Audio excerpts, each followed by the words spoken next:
नमस्कार, जय माता दी। राहुल गांधी जी, आप विपक्ष में बैठे हैं।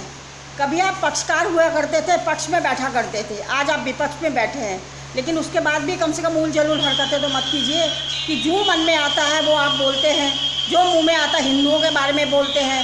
लोगों से मिलने गए तो तमिलनाडु क्यों नहीं गए आप क्यों यहाँ चले गए जहाँ इतना बड़ा हाथरस में कांड हुआ है, लेकिन बाबा के बारे में आपने एक शब्द नहीं बोला। अगर आप विपक्ष में बैठे हैं तो कम से कम उस बाबा के बारे में आपको अवश्य ही बोलना चाहिए था, क्योंकि वो बाबा ढोंगी है, धूर्त है, वो कोई भगवान का अवतार नहीं है। अगर हर इंसान भगवान का अवतार बन जाता तो भगवान को पूजने की ज़रूरत ही नहीं पड़ती। मैं स्वतः हमारे जो सनातन के हैं, जिन्हें रामचंद्र जी कहा जाता है, जब उन्हें मैं कहती हूँ कि वो राजा थे, भगवान नहीं थे, क्योंकि इंसान का जो भी जन्म लेता है वो भगवान हो ही नहीं सकता है। लोग क्यों मोहित होते हैं? अगर भगवान ये सब बन जाते तो मंदिरों की ज़रूरत ही नहीं थी, सभी व्यक्ति भगवान बन के बैठ जाते। हमारा इतना बड़ा संत है, साधुओं का समाज है, साधुओं के सम्मान इज्जत है, लेकिन उनको कोई नहीं देखता है। और इन ढोंगी बाबाओं के लिए आप उनके खिलाफ एक शब्द नहीं बोलते।